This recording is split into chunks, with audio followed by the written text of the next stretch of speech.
मनोजवं मारुततुल्यवेगं जितेन्द्रियं बुद्धिमतां वरिष्ठं वातात्मजं वानरयूथमुख्यं श्रीरामदूतं शरणं प्रपद्ये। श्रीरामदूतं शरणं प्रपद्ये।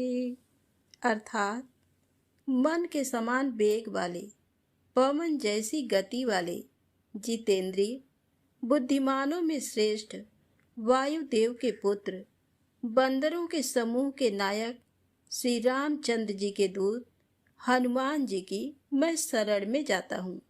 ओम श्री हनुमते नमः। आप सभी का हमारे YouTube चैनल पर हार्दिक स्वागत है। ज्येष्ठ माह के हर एक मंगलवार का विशेष महत्व है। इसे बुढ़वा मंगल या बड़ा मंगल के नाम से जानते हैं। इस दिन भगवान हनुमान की विधिवत पूजा करने के साथ साथ व्रत रखने का भी विधान है।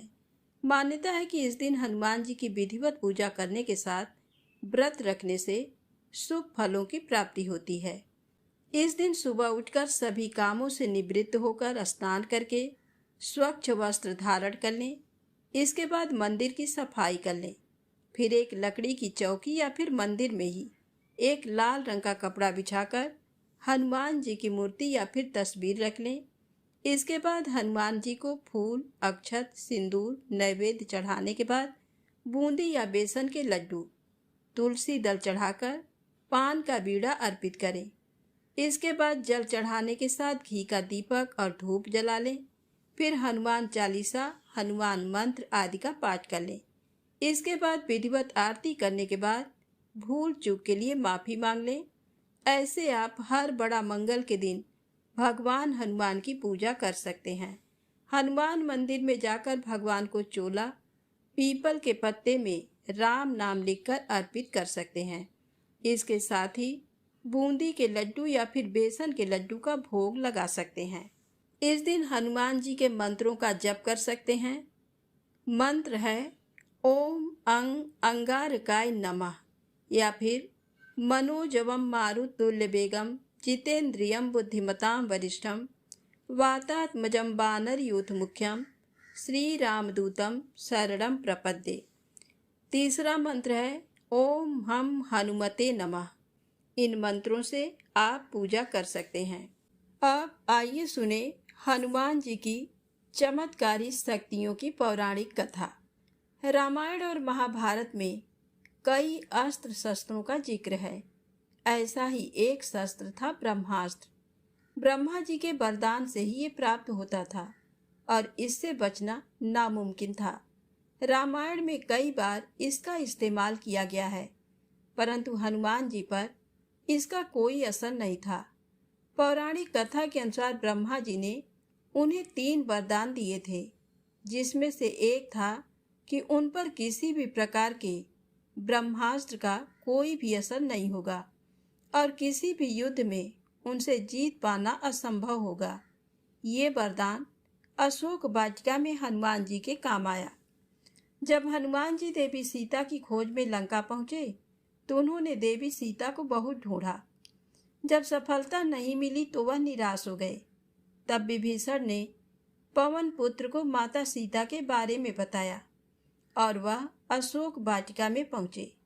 उन्होंने प्रभु श्री राम का संदेश देवी सीता को सुनाया। उन्होंने अशोक वाटिका को तहस नहस भी कर दिया। जब रावण को इस बात का पता चला तो वह गुस्से में भर गया। उसने अपने पुत्र अक्षय कुमार को बजरंग बली को बंदी बनाने के लिए भेजा, लेकिन हनुमान जी को भला कौन रोक सकता था। उन्होंने रावण पुत्र अक्षय कुमार का वध कर दिया। फिर रावण का दूसरा पुत्र मेघनाथ हनुमान जी को पकड़ने आया।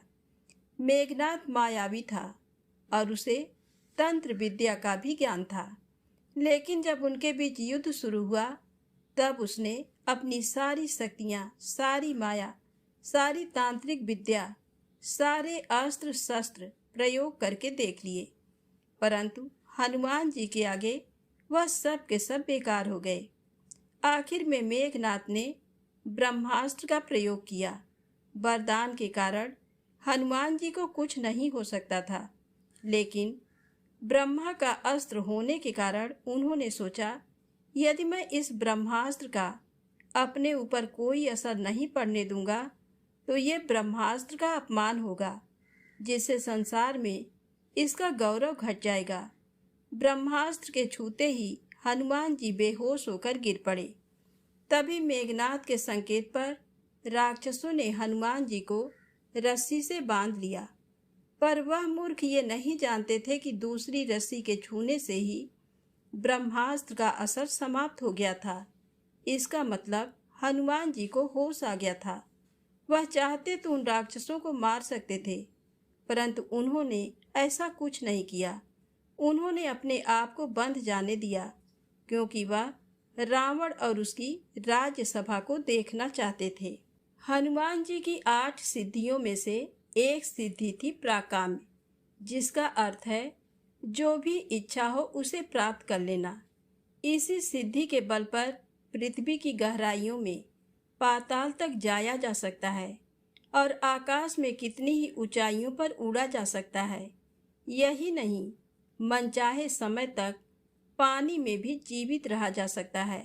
रामचरितमानस के अनुसार प्रभु श्री राम के साथ युद्ध के दौरान जब रावण का बेटा मेघनाद मार दिया गया, तब रावण ने अपने भाई अहिरावण से मदद मांगी। वह पाताल का राजा था और जैसा चाहे वैसा रूप ले सकता था। उसने श्री राम और लक्ष्मण का अपहरण करने की साजिश रची थी और इसके लिए अहिरावण ने रात का वक्त चुना, जब पूरी वानर सेना सो रही थी। तब उसने विभीषण का रूप लेकर श्री राम और लक्ष्मण को अगवा कर लिया। अहिरावण ने मायावी शक्तियों का इस्तेमाल कर किसी को भी भनक नहीं लगने दी। श्री राम और लक्ष्मण जी को पाताल लोक में ले गया। जब विभीषण को पता चला कि श्री राम और लक्ष्मण उनके बीच नहीं है, तो विभीषण तुरंत समझ गए कि ये सब जरूर ही अहिरावण का किया धरा है। जिसके बाद श्री राम भक्त हनुमान ने एक बार फिर से वचन दिया कि उनके रहते श्री राम और लक्ष्मण को किसी भी तरह की चोट नहीं पहुंच सकती है। हनुमान जब श्री राम और लक्ष्मण को लेने के लिए निकले, तो रास्ते में उनकी मुलाकात मकर ध्वज से हुई, जो बंदर और मछली की तरह दिखता था। पूछताछ करने पर मकर ध्वज ने कहा कि वह हनुमान का पुत्र है और वह तब पैदा हुआ था जब हनुमान जी ने लंका जाने के लिए समुद्र पार किया था। तभी हनुमान जी का पसीना पानी में गिरकर एक मछली के गर्भ में चला गया, जिससे मकर ध्वज का जन्म हुआ। मकर ध्वज पाताल लोक का स्वामी था और पिता को सामने देखकर भी उसने अपने स्वामी अहिरावण की भक्ति नहीं छोड़ी। तब दोनों के बीच भीषण युद्ध हुआ और आखिर में मकर ध्वज को हार माननी पड़ी। हनुमान जी ने उसे वहीं बंदी बना लिया और पाताल लोक के अंदर चले गए। अंदर पहुंचकर हनुमान जी ने देखा कि श्री राम तथा लक्ष्मण बेहोशी की हालत में मायावी देवी के सामने पड़े हैं और अहिरावण उनकी बलि की तैयारी कर रहा है। अहिरावण ने मायावी देवी की मूर्ति के सामने 5 दिशा में 5 दिए जला रखे हैं, जिनको एक साथ एक ही समय में बुझाने पर अहिरावण की मौत हो सकती थी। इसलिए हनुमान जी ने अपना पंचमुखी रूप लेकर एक साथ 5 दीप बुझा दिए, जिनके बुझाते ही अहिरावण की मौत हो गई। इसके बाद हनुमान जी ने श्री राम और लक्ष्मण को स्वतंत्र किया और वापस पृथ्वी लोक चले गए। जाने से पहले श्री राम ने मकर ध्वज को पाताल लोक का राजा बना दिया। हनुमान जी 8 सिद्धियों के स्वामी थे। उन्हीं में से 2 सिद्धियां थी, अणिमा और महिमा, जिससे बजरंगबली अपना आकार एक मच्छर से भी छोटा और हिमालय से भी बड़ा कर सकते थे। जब पवन पुत्र हनुमान उड़कर माता सीता की खोज में लंका जा रहे थे, तब अनेक राक्षस उनके सामने आए, जिनका एकमात्र मकसद हनुमान जी को लंका जाने से रोकना था। परंतु क्या आप जानते हैं, उन सभी राक्षसों में से एक को स्वयं देवताओं ने हनुमान जी की परीक्षा लेने के लिए भेजा था। लंकापति रावण के डर से सभी देवता पाताल में चले गए थे।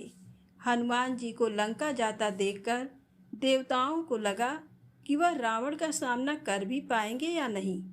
इसी कारण उन्होंने हनुमान जी की बल बुद्धि की परीक्षा लेना जरूरी समझा और नागों की माता सुरसा को आदेश देकर उनके पास भेजा। सुरसा राक्षसी का रूप बनाकर हनुमान जी के सामने आई और उनका रास्ता रोकते हुए बोली कि देवताओं ने आज तुम्हें मेरा भोजन बनने के लिए भेजा है।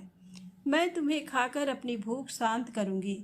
जिस पर हनुमान जी बोले, देवी, एक बार मैं प्रभु श्री राम का काम पूरा करके वापस आऊंगा, फिर आप मुझे खा लेना, लेकिन अभी मुझे जाने दीजिए।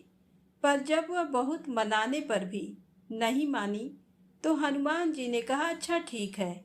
हनुमान जी की बात सुनते ही सुरसा ने हनुमान जी की ओर अपना मुंह खोलना शुरू किया। ये देखकर हनुमान जी ने खुद को उसके मुंह का पूरा दुगना कर दिया। इस तरह सुरसा और हनुमान जी दोनों अपना अपना आकार बहुत विशाल कर लिया। तभी हनुमान जी ने अचानक से छोटा सा रूप धारण कर लिया और सुरसा के मुंह में घुसकर तुरंत बाहर निकल आए। उन्होंने आकाश में खड़े होकर सुरसा से कहा, माता, देवताओं ने जिस काम के लिए आपको भेजा था वह पूरा हो गया है। अब मैं भगवान श्री राम के कार्य के लिए अपनी यात्रा पर आगे बढ़ता हूँ। सुरसा हनुमान जी की चतुराई से प्रसन्न हुई और उनके सामने अपने असली रूप में आकर कहा, महावीर हनुमान, देवताओं ने मुझे तुम्हारी परीक्षा लेने के लिए ही यहाँ भेजा था। तुम्हारी बल बुद्धि की बराबरी करने वाला तीनों लोकों में कोई नहीं है। तुम जल्द ही भगवान श्री राम के सारे कार्य पूरे करोगे, इसमें कोई शक नहीं है, ऐसा मेरा आशीर्वाद है। जिसके बाद सुरसा रास्ते से हट गईं और हनुमान जी अपने लक्ष्य की तरफ बढ़ चले। हनुमान जी को तीसरा वरदान था वज्र सा कठोर शरीर। जब सूर्य को फल समझकर निगलने पर इंद्रदेव ने हनुमान जी पर वज्र से प्रहार किया, तब पवन देव ने क्रोधित होकर धरती की सारी हवा बंद कर दी। तब इंद्रदेव ने हनुमान जी को वज्र के जैसा कठोर होने का वरदान दिया और तभी से हनुमान जी बजरंग बली कहलाने लगे। एक घटना हनुमान जी की बाल्यावस्था में घटी। एक दिन वह अपनी नींद से जागे और उन्हें बहुत तेज भूख लगी थी। तभी उन्हें पास की एक वृक्ष पर लाल पका फल दिखा और वह उसे खाने के लिए निकल पड़े। हनुमान जी जिसे लाल पका हुआ फल समझ रहे थे वह सूर्य देव थे। पवन पुत्र होने के कारण हनुमान जी के पास उड़ने की शक्ति पहले से ही थी, इसलिए वह अपनी भूख मिटाने हवा की रफ्तार से सूरज की ओर बढ़ने लगे।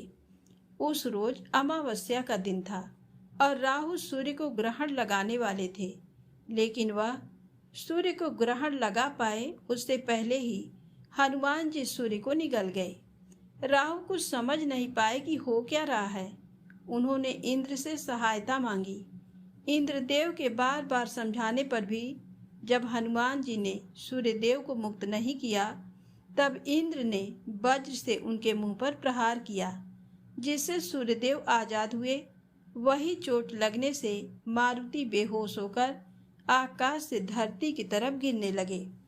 जब पवन देव को इस घटना की खबर मिली, तब वह क्रोधित होकर हनुमान जी को अपने साथ लेकर एक गुफा में बंद हो गए और उन्होंने पूरे संसार की वायु रोक दी। इसके बाद पृथ्वी पर जीवों में हाहाकार मच गया। इस विनाश को रोकने के लिए सारे देवता ब्रह्मा जी के पास जाकर पवन देव को समझाने की विनती करते हैं। फिर ब्रह्मा जी गुफा में जाकर हनुमान जी को अपने हाथों से छूकर होश मिलाते हैं और पवन देव से कहते हैं कि वह अपने गुस्से को शांत करे और पृथ्वी पर जीवन को दोबारा चलने दे। अपने पुत्र को ठीक होता देख पवन देव वायु का प्रवाह फिर से शुरू कर देते हैं। इसके बाद ब्रह्मा जी ने देवताओं से कहा, ये कोई साधारण बालक नहीं है। इस बालक का जन्म देवताओं के कार्य पूर्ण करने के लिए हुआ है। इसलिए यही उचित होगा कि सभी देवता इसे वरदान दें। ब्रह्मा जी की आज्ञा मानकर इंद्र आगे बढ़े और उन्होंने कहा, इसकी हनु यानी कि ठोड़ी मेरे वज्र से टूट गई है, इसलिए आज से इस बालक का नाम हनुमान भी होगा और मैं वरदान देता हूँ कि मेरा वज्र इस पर बेअसर होगा। और इसी तरह हनुमान जी का शरीर इंद्रदेव के सबसे शक्तिशाली अस्त्र से भी कठोर बन गया। पवन देव के क्रोध के बाद अग्निदेव ने हनुमान जी को वरदान दिया था कि उन पर आग का कोई असर नहीं होगा। यही कारण है कि इतनी बड़ी लंका में आग लगाने के बाद भी उनकी पूंछ नहीं जली और वह सही सलामत वापस आ गए। अशोक वाटिका में मेघनाथ ने हनुमान जी को ब्रह्मास्त्र से बंदी बना लिया था और रावण के सामने लाकर खड़ा कर दिया था। हनुमान जी ने देखा कि राक्षसों का राजा रावण बहुत ही ऊंची सोने के सिंहासन पर बैठा हुआ है। उसके आसपास बहुत से शक्तिशाली योद्धा और मंत्री भी बैठे हुए हैं, लेकिन इन सब का हनुमान जी पर कोई असर नहीं हुआ। वह वैसे ही बिना डरे खड़े रहे। ये देखकर रावण ने पूछा, बानर तू कौन है और तेरी हिम्मत कैसे हुई मेरी ही लंका में घुसकर राक्षसों को मारने और मेरी वाटिका को बर्बाद करने की। जिस पर हनुमान जी ने कहा, जो पूरे ब्रह्मांड के स्वामी हैं, मैं उन भगवान श्री राम जी का दूत हूँ। तुम छल से उनकी पत्नी का हरण कर ले आए हो, उन्हें सम्मान सहित वापस कर दो।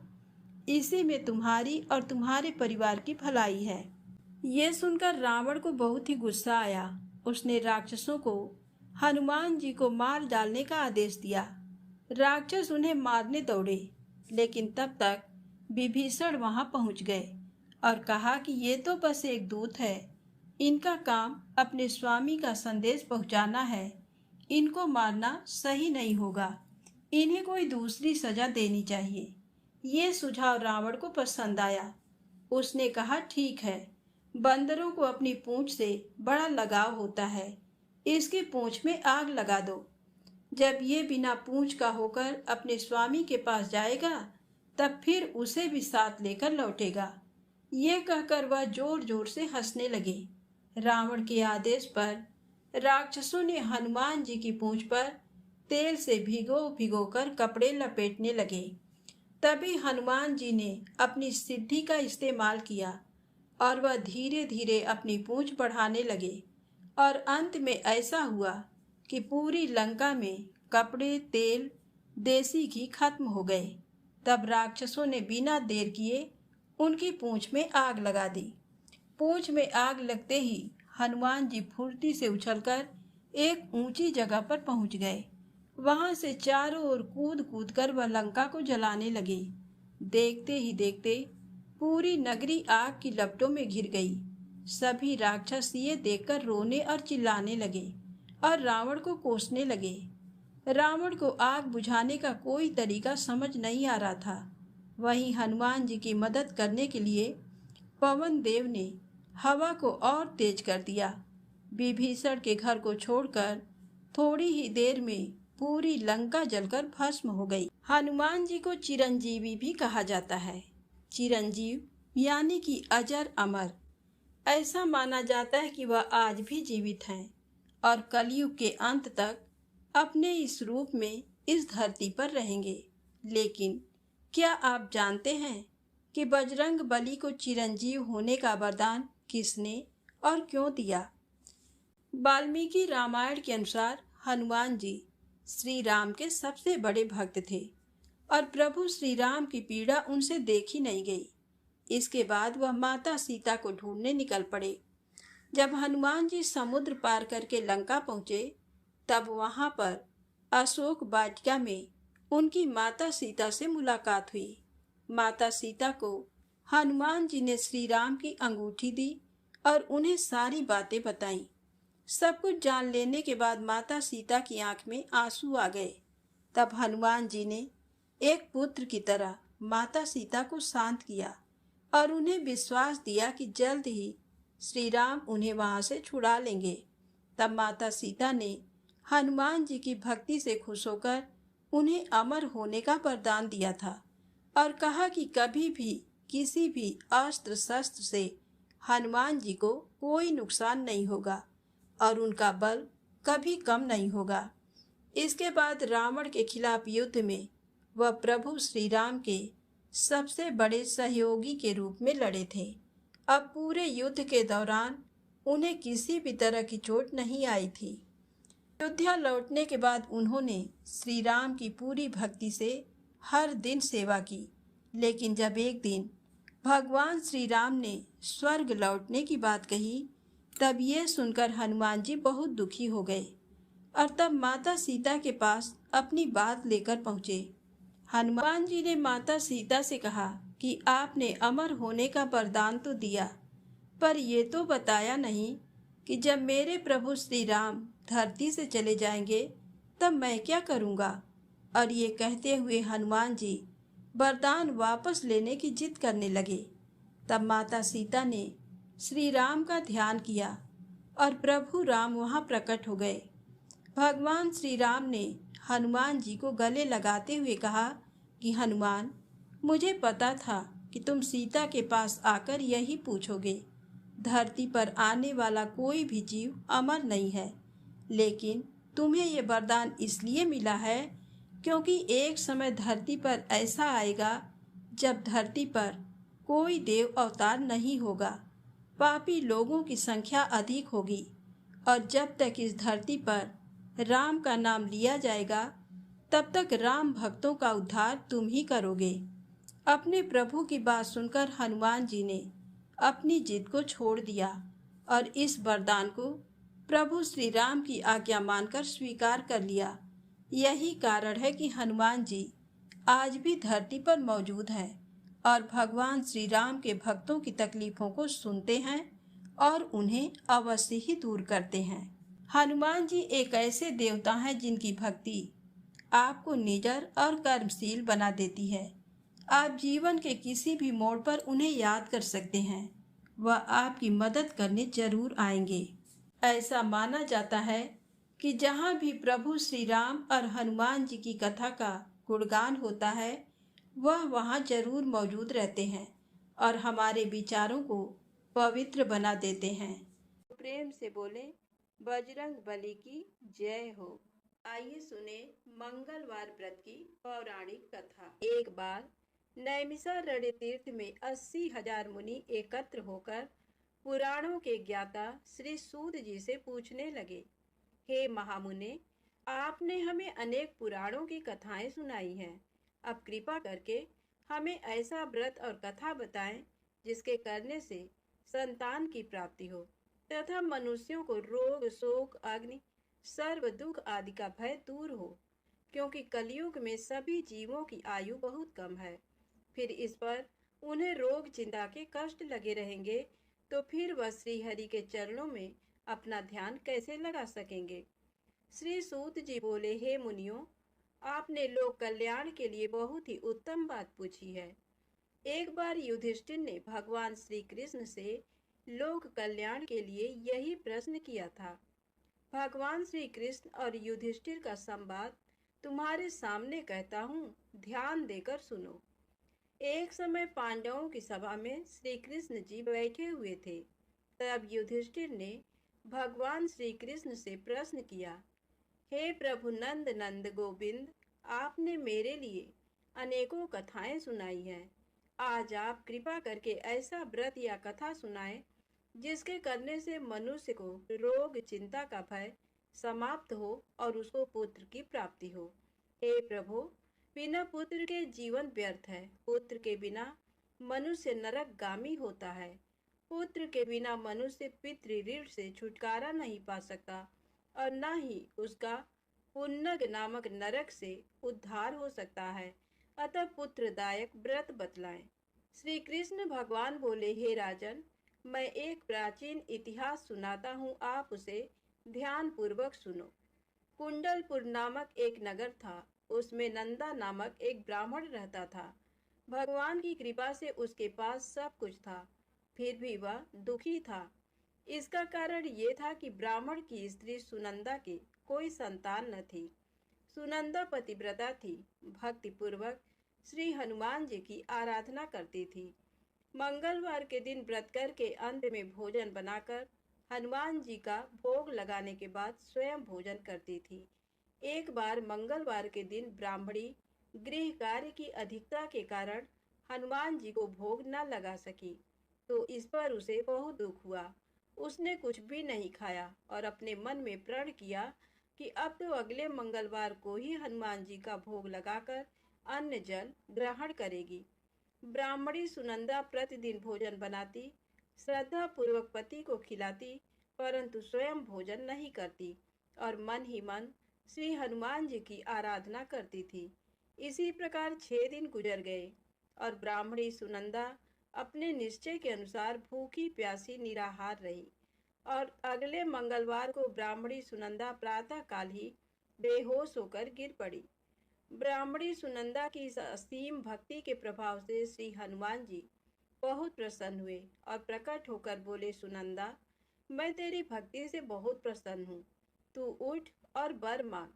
सुनंदा अपने आराध्य देव श्री हनुमान जी को देखकर आनंद की अधिकता से विह्वल हो श्री हनुमान जी के चरणों में गिरकर बोली, हे प्रभु, मेरी कोई संतान नहीं है, कृपा करके मुझे संतान प्राप्ति का आशीर्वाद दें। आपकी अति कृपा होगी। श्री महावीर जी बोले, तेरी इच्छा पूर्ण होगी।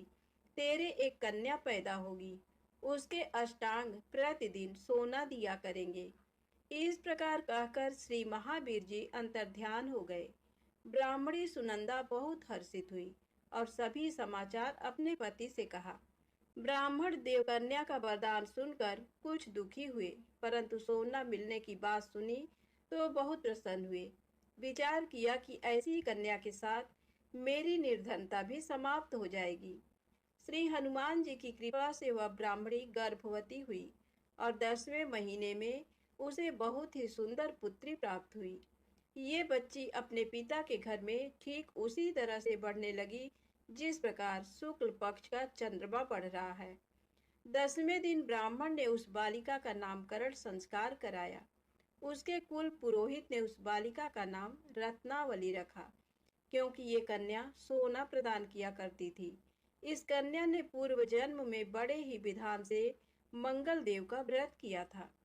रत्नावली का अष्टांग बहुत सा सोना देता था। उस सोने से नंदा ब्राह्मण बहुत ही धनवान हो गया। अब ब्राह्मणी भी बहुत अभिमान करने लगी थी। समय बीतता रहा। अब रत्नावली 10 वर्ष की हो चुकी थी। एक दिन जब नंदा ब्राह्मण प्रसन्न चित्त था, तब सुनंदा ने अपने पति से कहा, मेरी पुत्री रत्नावली विवाह के योग्य हो गई है, अतः आप कोई सुंदर तथा योग्य वर देकर इसका विवाह कर दें। ये सुन ब्राह्मण बोला, अभी तो रत्नावली बहुत छोटी है। तब ब्राह्मणी बोली, शास्त्रों की आज्ञा है कि कन्या 8वें वर्ष में गौरी, 9 वर्ष में रोहिणी, 10वें वर्ष में कन्या, इसके पश्चात रसवला हो जाती हैं। गौरी के दान से पाताल लोक की प्राप्ति होती है, रोहिणी के दान से वैकुंठ लोक की प्राप्ति होती है, कन्या के दान से इंद्रलोक में सुखों की प्राप्ति होती है। अगर हे पतिदेव रजस्वला का दान किया जाता है तो घोर नरक की प्राप्ति होती है। इस पर ब्राह्मण बोला, अभी तो रत्नावली मात्र 10 ही वर्ष की है और मैंने तो 16-16 साल की कन्याओं के विवाह कराए हैं, अभी जल्दी क्या है। तब ब्राह्मणी सुनंदा बोली, आपको तो लोभ अधिक हो गया। शास्त्रों में कहा गया है कि माता पिता और बड़ा भाई रजस्वला कन्या को देखते हैं तो वह अवश्य ही नरकगामी होते हैं। तब ब्राह्मण बोला, अच्छी बात है, कल मैं अवश्य ही योग्य वर की तलाश में अपना दूत भेजूंगा। दूसरे दिन ब्राह्मण ने अपने दूत को बुलाया और आज्ञा दी कि जैसी सुंदर मेरी कन्या है वैसा ही सुंदर वर उसके लिए तलाश करो। दूत अपने स्वामी की आज्ञा पाकर निकल पड़ा। पंपई नगर में उसने एक सुंदर लड़के को देखा। ये बालक एक ब्राह्मण परिवार का बहुत गुणवान पुत्र था। इसका नाम सोमेश्वर था। दूत ने इस सुंदर व गुणवान ब्राह्मण पुत्र के बारे में अपने स्वामी को पूर्ण विवरण दिया। ब्राह्मण नंदा को भी सोमेश्वर अच्छा लगा और फिर शुभ मुहूर्त में विधि पूर्वक कन्यादान करके ब्राह्मण ब्राह्मणी संतुष्ट हुए। परंतु ब्राह्मण के मन में लोभ समाया हुआ था। उसने कन्यादान तो कर दिया, पर वह बहुत खिन्न भी था। उसने विचार किया कि रत्नावली तो अब चली जाएगी और मुझे इससे जो सोना मिलता था वह अब नहीं मिलेगा।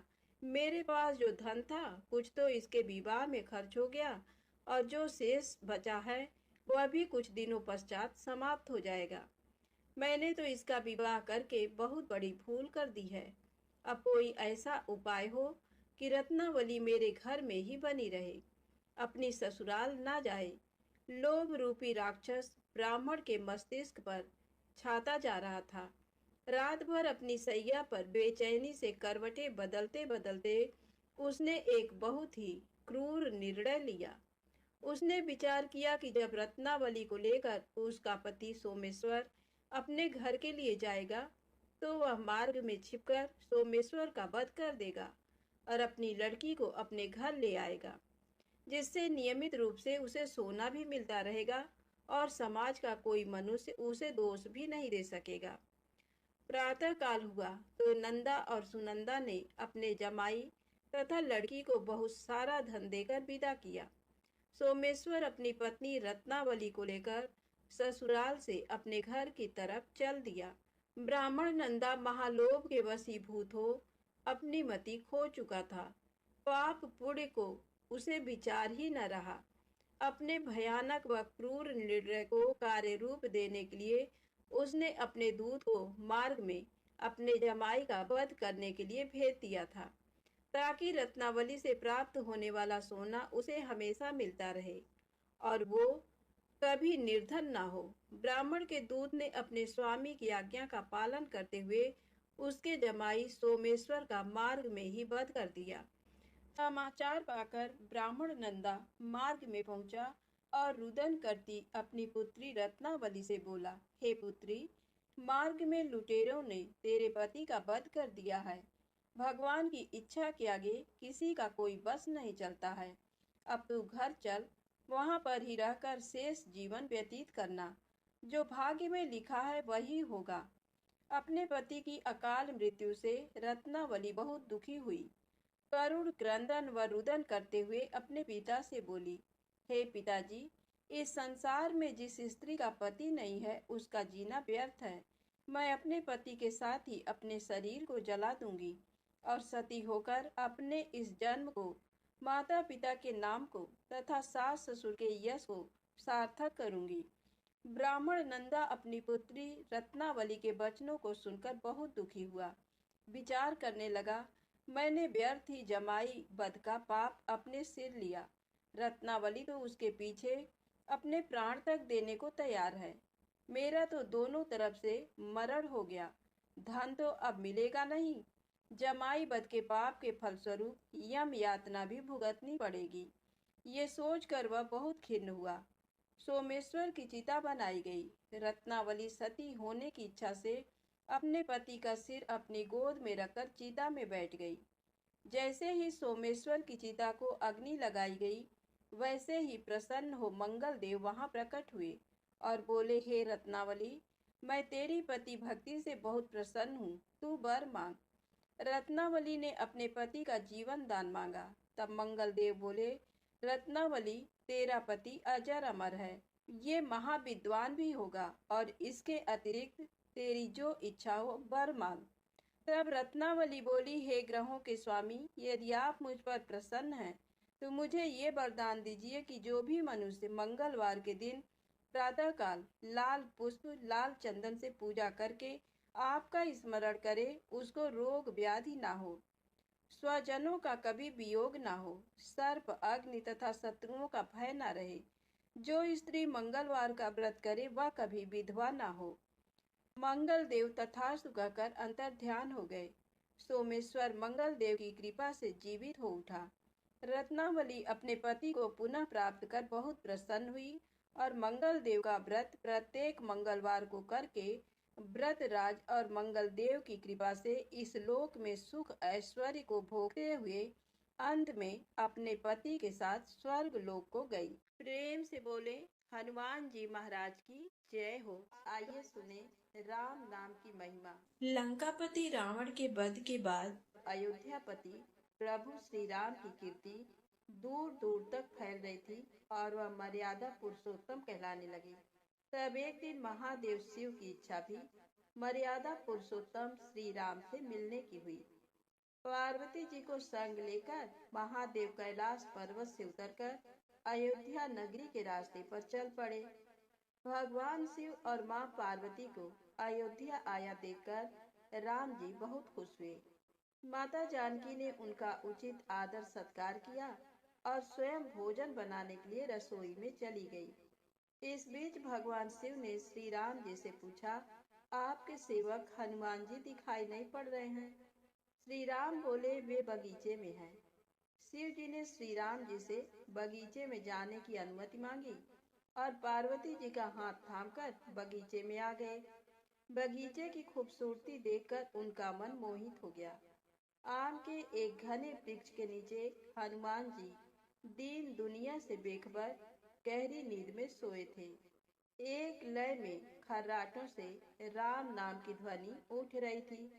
चकित होकर शिवजी और माता पार्वती एक दूसरे की ओर देखने लगे। माता पार्वती मुस्कुरा उठी और वृक्ष की डालियों की ओर इशारा किया। राम नाम सुनकर पेड़ की डालियां भी झूमने लगी थीं और इनके बीच से भी राम नाम उच्चारित हो रहा था। शिव जी इस राम नाम की धुन में मस्त मगन होकर खुद भी राम राम कहकर नाचने लगे। माता पार्वती जी ने भी अपने पति का अनुसरण किया और अपने कोमल पैर थिरकाने लगी। शिव जी और माता पार्वती जी के नृत्य में ऐसी झनकार उठी कि स्वर्ग लोक के देवतागण भी आकर्षित होकर बगीचे में आ गए और राम नाम की धुन में सभी मस्त हो गए।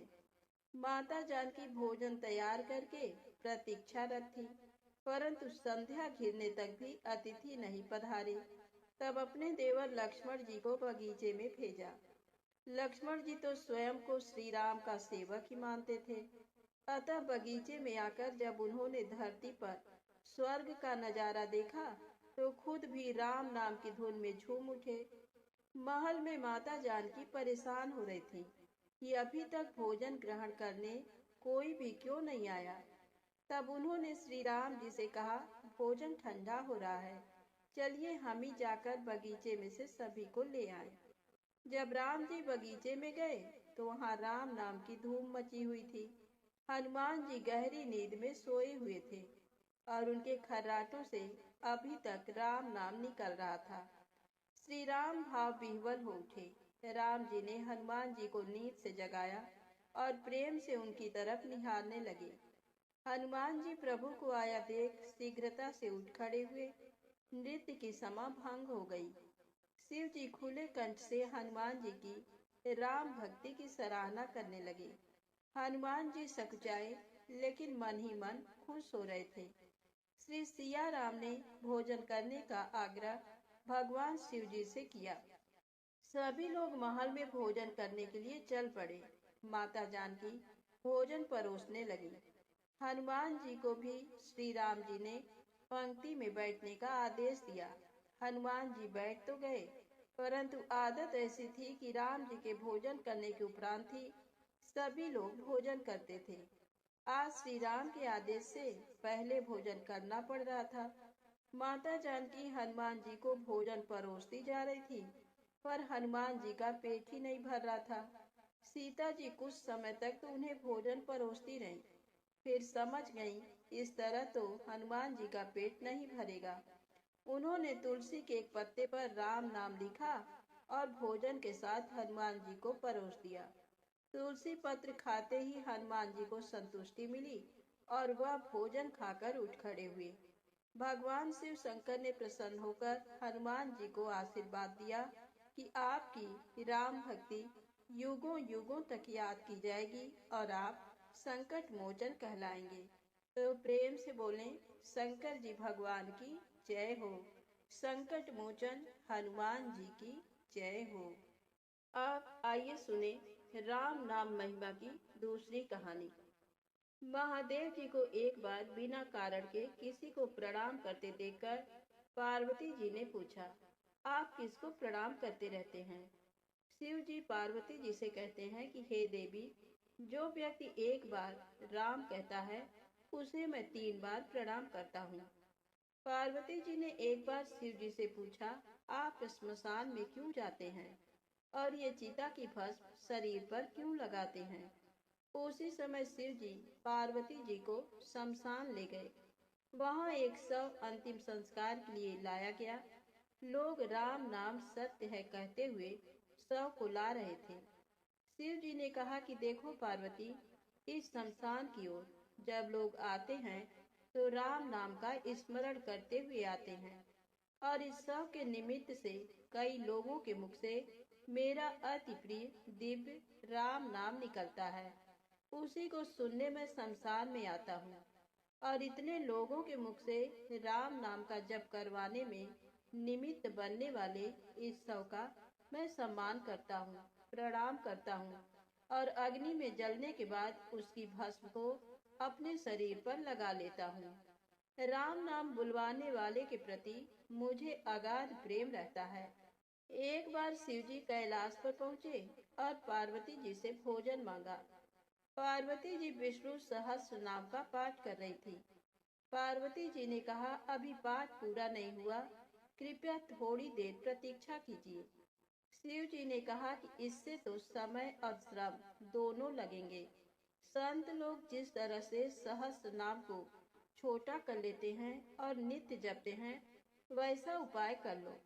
पार्वती जी ने पूछा, वो उपाय कैसे करते हैं, मैं सुनना चाहती हूँ।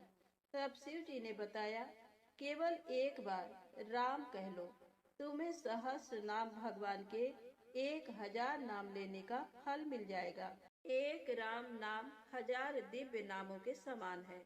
पार्वती जी ने वैसा ही किया। भगवान बोले, श्री राम राम रामेति रमे रामे मनोरमे सहस्र नाम तत्तुल्यम राम नाम वरानने। ये राम नाम सभी आपदाओं को हरने वाला, सभी संपदाओं को देने वाला दाता है। सारे संसार को विश्राम शांति प्रदान करने वाला है। इसीलिए मैं इसे बार बार प्रणाम करता हूँ। भवसागर के सभी समस्याओं और दुख के बीजों को भूंज के रख देने वाला, समूल नष्ट कर देने वाला, सुख संपत्तियों को अर्जित करने वाला, यमदूतों को भगाने वाला केवल राम नाम का गर्जन जप है। प्रयास पूर्वक स्वयं भी राम नाम जपते रहना चाहिए और दूसरों को भी प्रेरित करके राम नाम जपवाना चाहिए। इससे अपना और दूसरों का तुरंत कल्याण हो जाता है। यही सबसे सुलभ और अचूक उपाय है। इसीलिए हमारे देश में प्रणाम राम राम कहकर किया जाता है। अब आइए सुने बिल्व वृक्ष की महिमा। एक बार नारद जी ने भगवान भोलेनाथ की स्तुति कर पूछा, प्रभु, आपको प्रसन्न करने के लिए सबसे उत्तम और सुलभ साधन क्या है? हे त्रिलोकीनाथ, आप तो निर्विकार और निष्काम हैं। आप सहज ही प्रसन्न हो जाते हैं। फिर भी मेरी जानने की इच्छा है कि आपको क्या प्रिय है। शिव जी बोले, नारद जी, वैसे तो मुझे भक्त के भाव सबसे प्रिय हैं। फिर भी आपने पूछा है तो बताता हूँ। मुझे जल के साथ साथ बिल्व पत्र बहुत प्रिय हैं। जो अखंड बिल्व पत्र मुझे श्रद्धा से अर्पित करते हैं, मैं उन्हें अपने लोक में स्थान देता हूँ। नारद जी भगवान शंकर और माता पार्वती की वंदना कर अपने लोक को चले गए। उनके जाने के पश्चात पार्वती जी ने शिव जी से पूछा, हे प्रभु, मेरी ये जानने की बड़ी उत्कट इच्छा हो रही है कि आपको बिल्वपत्र इतने प्रिय क्यों हैं? कृपा करके मेरी जिज्ञासा शांत करें। शिव जी बोले, हे शिवे, बिल्व के पत्ते मेरी जटा के समान हैं। उसका त्रिपत्र यानी 3 पत्ते ऋग्वेद, यजुर्वेद और सामवेद हैं। शाखाएं समस्त शास्त्र का स्वरूप हैं। बिल्व वृक्ष को आप पृथ्वी का कल्प वृक्ष समझें, जो ब्रह्मा विष्णु शिव स्वरूप हैं। स्वयं महालक्ष्मी ने शैल पर्वत पर बिल्व वृक्ष रूप में जन्म लिया था। ये सुनकर पार्वती जी कौतूहल में पड़ गईं। उन्होंने पूछा, देवी लक्ष्मी ने आखिर बिल्व वृक्ष का रूप क्यों लिया? आप ये कथा विस्तार से कहें। तब भोलेनाथ ने देवी पार्वती को कथा सुनानी शुरू की। हे देवी, सतयुग में ज्योति रूप में मेरे अंश का रामेश्वर लिंग था। ब्रह्मा आदि देवों ने उसका विधिवत पूजन अर्चन किया था। फलतः मेरे अनुग्रह से वाग देवी सबकी प्रिया हो गई। वे भगवान विष्णु को सतत प्रिय हो गई। मेरे प्रभाव से भगवान केशव के मन में वाग देवी के लिए जितनी प्रीति हुई, वह स्वयं लक्ष्मी को नहीं भाई। अतः लक्ष्मी देवी चिंतित और रुष्ट होकर परम उत्तम श्रीशैल पर्वत पर चली गई। वहां उन्होंने मेरे विग्रह की उग्र तपस्या प्रारंभ कर दी। हे परमेश्वरी, कुछ समय बाद महालक्ष्मी जी ने मेरे विग्रह से थोड़ा ऊर्ध्व में एक वृक्ष का रूप धारण कर लिया और अपने पत्र पुष्प द्वारा निरंतर मेरा पूजन करने लगी। इस तरह उन्होंने कोटि वर्ष तक आराधना की। अंततः उन्हें मेरा अनुग्रह प्राप्त हुआ। महालक्ष्मी ने मांगा कि श्री हरि के हृदय में मेरे प्रभाव से वाग्देवी के लिए जो स्नेह हुआ है वह समाप्त हो जाए। शिव जी बोले, मैंने महालक्ष्मी को समझाया कि श्री हरि के हृदय में आपके अतिरिक्त किसी और के लिए कोई प्रेम नहीं है। वाग्देवी के प्रति तो उनकी श्रद्धा है। ये सुनकर श्री लक्ष्मी जी प्रसन्न हो गईं और पुनः श्री विष्णु के हृदय में स्थित होकर निरंतर उनके साथ विहार करने लगी। हे पार्वती, महालक्ष्मी के हृदय का एक बड़ा विकार इस प्रकार दूर हुआ था। इस कारण हरिप्रिया उसी वृक्ष रूप में सर्वदा अतिशय भक्ति से भरकर यत्न पूर्वक मेरी पूजा करने लगी। बिल्व इस कारण मुझे बहुत प्रिय है और मैं बिल्व वृक्ष का आश्रय लेकर रहता हूँ। बिल्व वृक्ष को सदा सर्व तीर्थमय एवं सर्व देवमय मानना चाहिए, इसमें तनिक भी संदेह नहीं है। बिल्व पत्र, बिल्व फूल, बिल्व वृक्ष अथवा बिल्व काष्ठ के चंदन से जो मेरा पूजन करता है वह भक्त मेरा प्रिय है। बिल्व वृक्ष को शिव के समान ही समझो, वह मेरा शरीर है।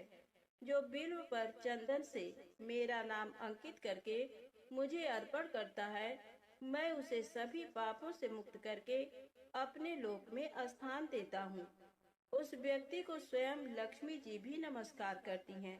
जो बिल्व मूल में प्राण छोड़ता है उसको रुद्र देह प्राप्त होता है।